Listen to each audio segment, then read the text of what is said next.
जिस घर में बेटियां होती हैं वो घर भाग्यशाली हुआ करते हैं।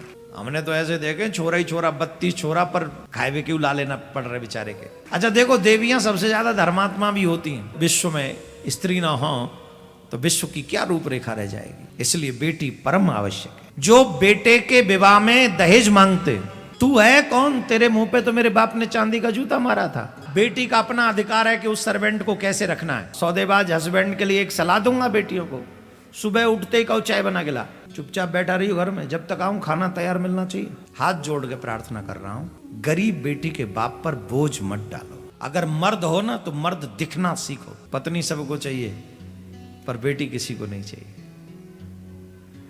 एक बात ध्यान से सुनना, जिस घर में बेटियां होती हैं वो घर भाग्यशाली हुआ करते हैं। और हमारा अनुभव तो यह है कि पैसे वालों के यहाँ ज्यादा बेटियां ही होती हैं, क्योंकि वो अपना भाग्य लेकर प्रकट होती है उस घर में। हमने तो ऐसे देखे छोरा ही छोरा 32 छोरा पर खाए हुए क्यों ला लेना पड़ रहे बेचारे के। और छोरी जहां होती है वहां भाग्य बढ़ता ही चला जाता है।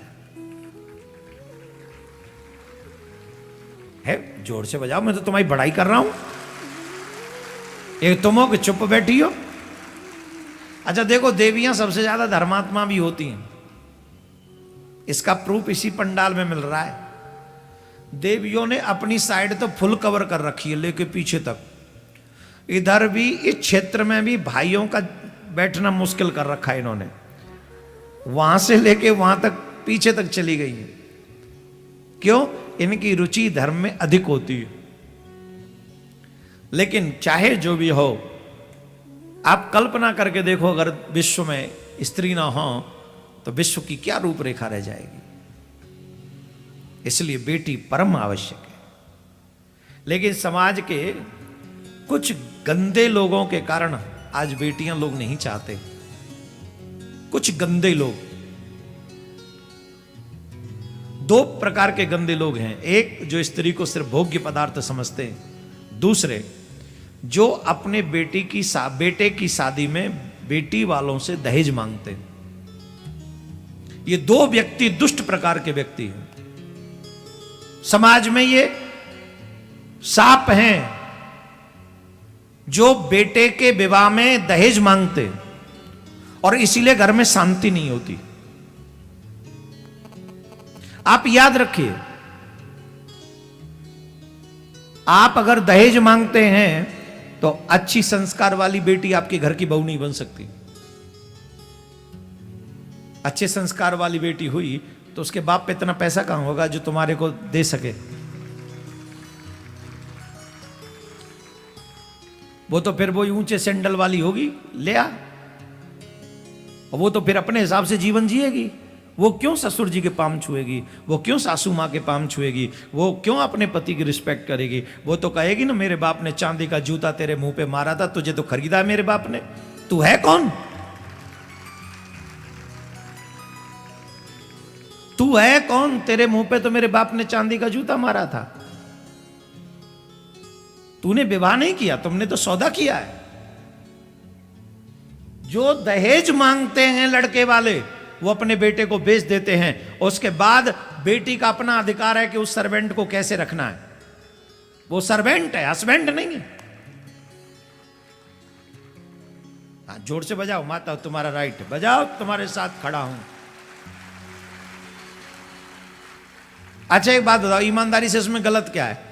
जब तुम कह रहे हो मैं तो 11 लाख लूंगा, 21 लाख लूंगा, 31 लाख लूंगा, 1 करोड़ लूंगा, किसके बदले? बोले बेटे का विवाह करने के। तो सौदा हुआ कि नहीं हुआ?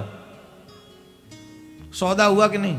अगर ये सौदा है तो बेटी ने तो परचेज कर लिया। वो मैं तो ऐसे सौदेबाज हस्बैंड के लिए एक सलाह दूंगा बेटियों को, सुबह उठते ही कहो चाय बना के ला,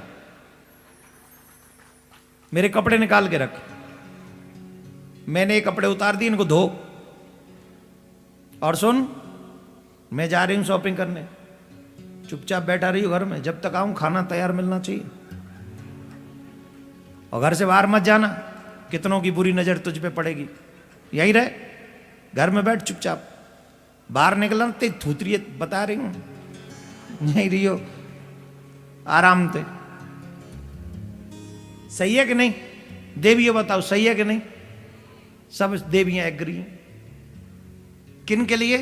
जो अपने बेटे को बेच देते हैं। हाथ जोड़ के प्रार्थना कर रहा हूं, गरीब बेटी के बाप पर बोझ मत डालो।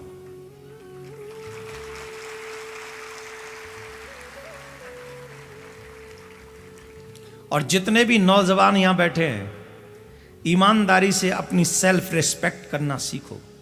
अगर मर्द हो ना तो मर्द दिखना सीखो।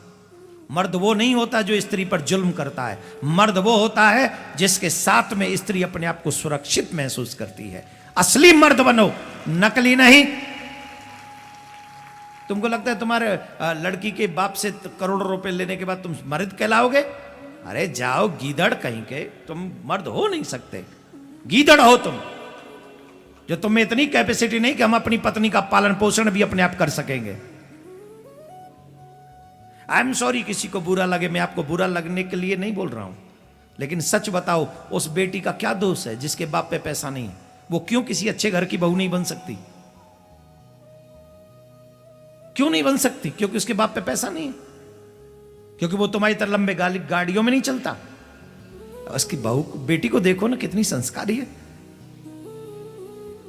साक्षात लक्ष्मी है।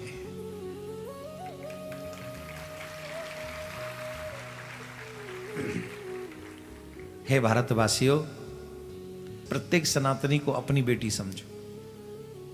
उस कल्पना को करो कि काश तुम पे भी एक दिन पैसा ना हो और तुम्हारी बेटी जवान हो, तुम पे क्या बीतेगी? क्या बीतेगी तुम पे? भगवान श्री कृष्ण ने तो उन कन्याओं से शादी कर लिया था जो कन्या कारागार में बंदी थी, जिन्हें कोई स्वीकार नहीं करता। श्री कृष्ण ने उनको स्वीकार कर लिया। अपने मालिक से, अपने इष्ट से इतना तो सीख लो मेरे प्यारे, इतना तो सीख लो।